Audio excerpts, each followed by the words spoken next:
Добар ден, стартува 0+ месеци на телевизија Телма. Има една изрека. По доаѓањето на бебето во домот, добриот брак станува уште подобар, а лошиот уште полош. Од што зависи дали партнерите ќе се зближат или раздалечат.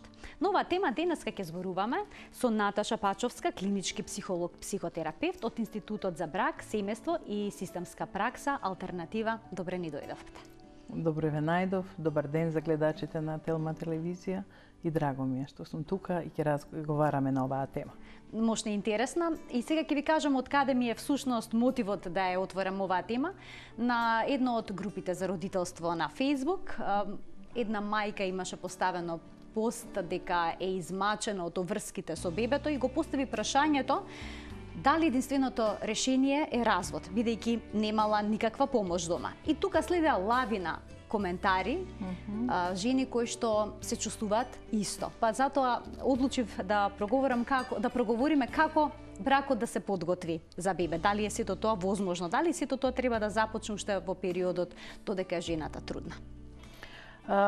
Значи, доаѓањето на бебе е многу убав и радосен чин во едно семејство и брачните партнери од брачни партнери веќе го формираат своето семејство со доаѓањето на бебето, односно со зачнувањето на бебето. И веќе станува траен систем. Да, бидејќи брачниот систем претходно, доколку се случи додека немаат деца, да го се разведе бракот, тогаш немаат семејство. И да се разведат родителите, семејството си останува, бидејќи имаат своји деца. Значи, станува траен систем кој ќе дојде детето. Подготовката за доаѓањето на бебето на свет и сите и убави и обврски и убави моменти и сите обврски треба да се подготват. Значи и радоста која ќе дојде бебето е стрес.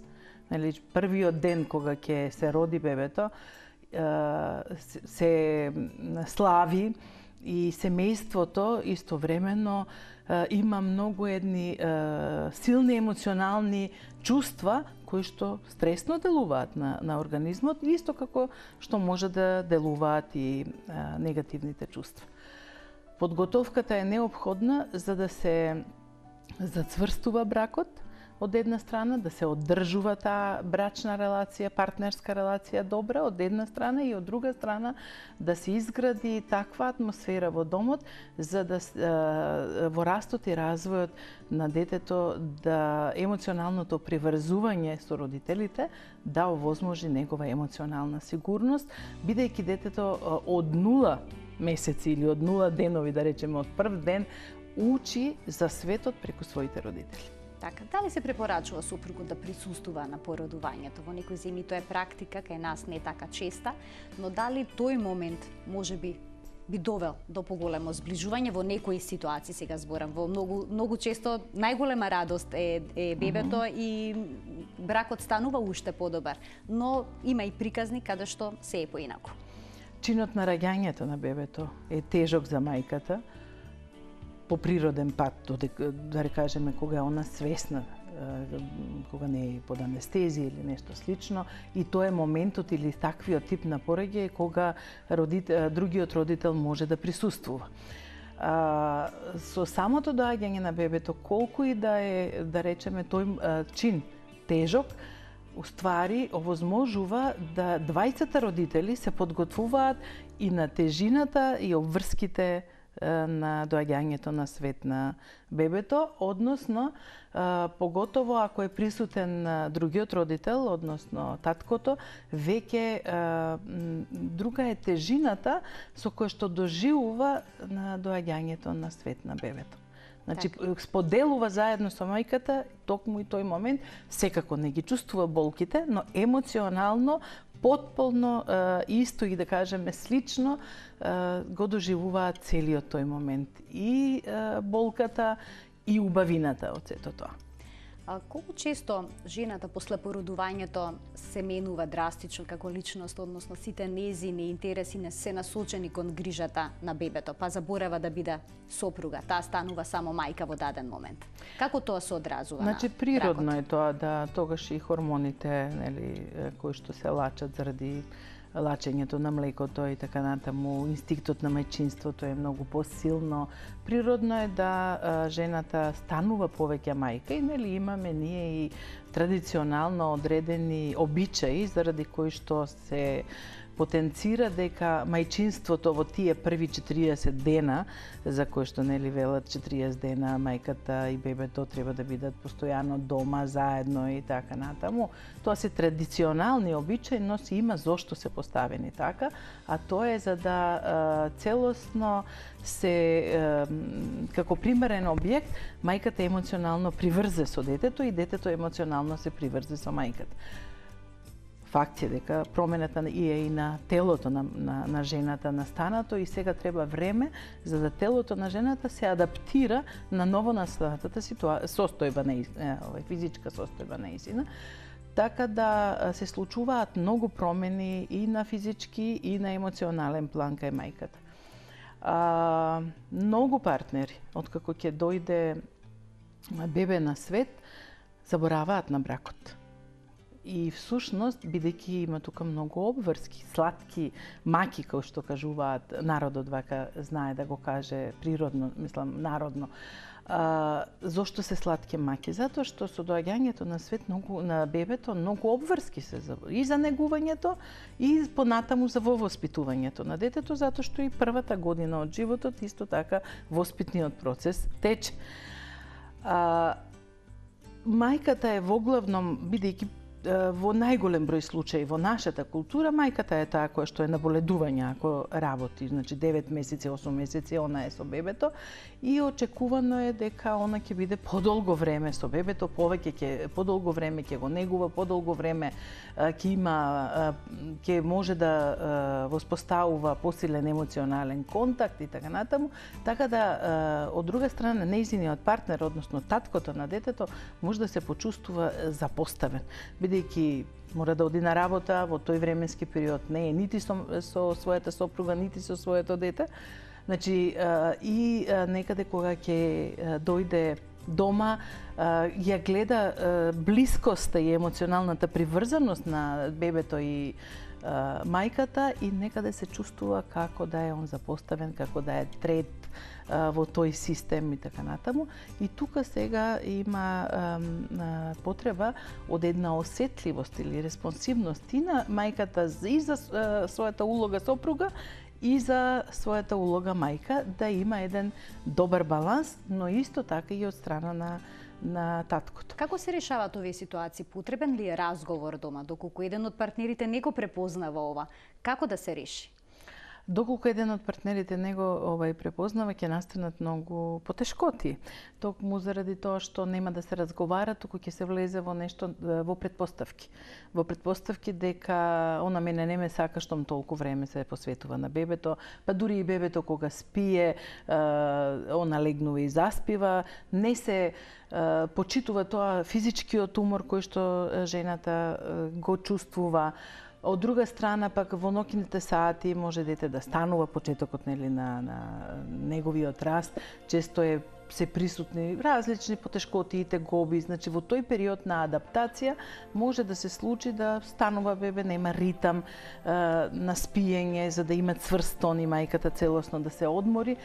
Ако цица, да кажеме, што природно и очекувано е, исто така се ремети сонот на мајката и она може да биде физички доста заморена. Од друга страна пак таткот и има потреба за помош, поддршка од страна на својот сопруг, односно таткото на бебето. А од друга страна пак него го чека напорна работа, треба да биде ефективен на работа и таа ситуација уствари тоа ми се чини најконфликтната многу ситуација. конфликтна може да биде затоа што секогаш се има впечаток дека другиот не е доволно осетлив за потребите на својот партнер, односно мајка на бебето, за нејзините физички потреби од одмор, од потреба да има многу примери. Например, една мајка вели: јас не чекав бебето да заспие за да можам да се истуширам. Значи има ситуации во кои што другиот родител многу помалку е присутен, а со самото тоа му е ускратен, односно таткото во овој случај, а со самото тоа му е ускратена и можноста, или си ја ускратува и можноста да гради емоционална приврзаност со своето бебе. Сега како да се реши една ваква ситуација? Што советуваат психолозите? Дали треба однапред да се направи некаков договор во однос на распределбата на обврските? Треба рамноправно да се поделат? Или и тука нема правило, бидејќи секое семејство е приказна за себе? Најчесто родителите влегуваат во тој процес, односно во циклусот на семејство со мало дете, неподготвени. Во периодот на бременоста, освен што нели сега имаме веќе тој тренд и кај нас да се оди на вежби кои што ќе помогнат полесен пороѓај кај мајката, во кој што учествува, да кажеме, и таткото на бебето, односно нејзиниот сопруг, но трендот да се посетува работилници или советување, работилници за родителствување, се уште не е започнат кај нас. На Запад тоа се прави. Пред да дојде бебе на свет, всушност родителите одат на своја психоедукација во која што ќе се припремат на кој начин да го дочекат доаѓањето на бебето и каде што ќе се припремат што ги очекува како радост, а што ги очекува како обврска која што може да биде тежина и извор на конфликти. Така. Токму заради тоа, уствари, еве ние во институтот веќе организираме такви работилници и очекуваме дека засега многу скромна е бројката на идни родители кои што уствари ни се јавуваат, но се надеваме дека тој тренд ќе започне и ќе се промени. Тука можеме да ги вклучиме гледачите 3076 677, ова е телефонскиот број на телевизија Телма, слободно можете да се јавите, да споделите ваши искуства. Како сте го доживеале овој момент кога детето дошло во семејството, како сте пребродиле одредени кризни моменти или можеби да споделите една среќна и убава приказна. Кога зборуваме нели за подготовките, на што најчесто се фокусирате? Што најчесто ги советувате родителите односно идните родители пред да дојде бебето во нивниот дом? Значи, воглавно фокусот е на тоа кои све промени ќе се случат во овој нов животен циклус нивен. Затоа што сега напоредно со улогата брачни партнери се појавува и улогата по прв пат родители.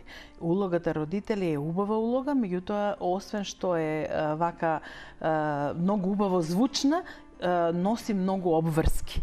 И на стартот, на почетокот од тие обврски, честопати тука не се подготвени родителите за своите обврски, кои што ги имаат во негувањето на детето. Вториот момент зашто не се подготвени или многу малку знаат нашите родителите е тоа дека уствари во тој период, ако веќе во претходниот период направиле граници према своето семејство по потекло, значи мајки, татковци, нивни, сега веќе треба да тргнат да градат граници со своите родители како баби и дедовци. Затоа логистиката многу помага, но знае да одмогне. Да, многу помага, а одмагањето и потребно е, нели, за да се одменат, има навистина физичката кондиција на родителите треба да биде многу јака за да започнат, да кажеме, негувањето првите месец дена, да кажеме, негувањето на детето, и во тој период многу се значајни бабите и дедовците, а од друга страна пак и они почнуваат градење на некаква релација уште од сам старт на доаѓањето на бебето на свет со своето внуче. Меѓутоа, честопати може да се претрчат границите и некогаш и бабите и дедовците да почнуваат да дават совети или да се однесуваат како тие да се родители, што уствари им ја ускратуваат можноста на скорешните родители, на тази родителите да го градат своето родителство заедно.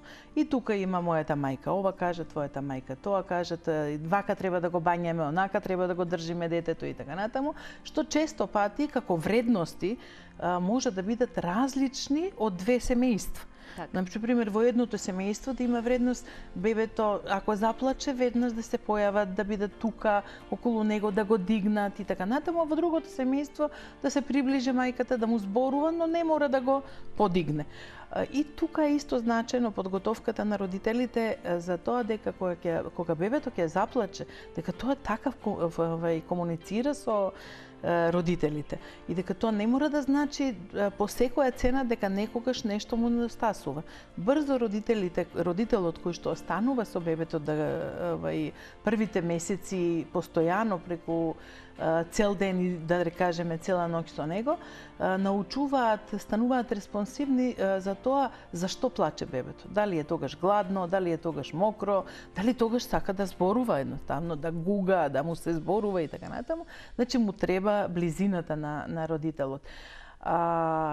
И овој момент исто така е една од по психоедукациите, емоционалната приврзаност на бебето, односно на доенчето во првата година е базата на сигурноста и самодовербата која што детето ќе ја гради понатаму во животот.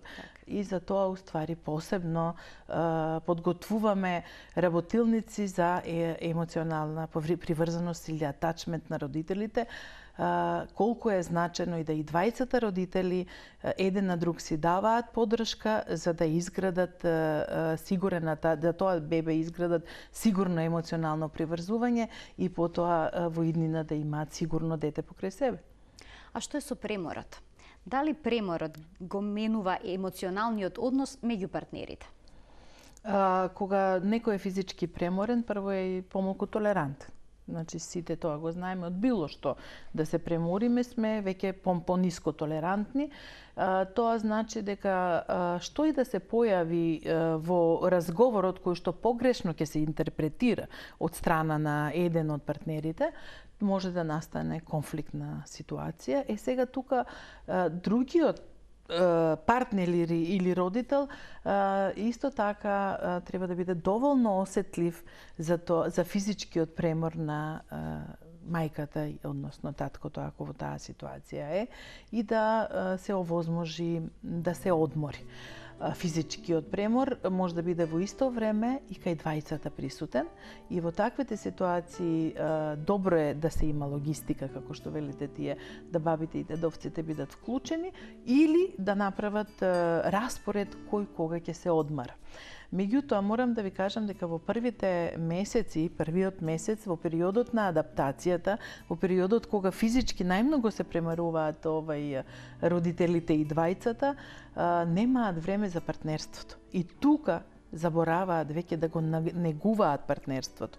А кога се заборава да се негува и нема време да се негува партнерството, многу брзо може да се појави почести конфликтни ситуации или пак дистанца еден од друг, поради што потоа во бракот ќе се појават кризи. Така. Многу често на интернет може да се најдат совети во 5 или 10 чекори, направете го ова. Еве, значи да ја негувате страста, да се појде на романтична вечера, некаде да отпатуваат сами. Помага ли сето тоа?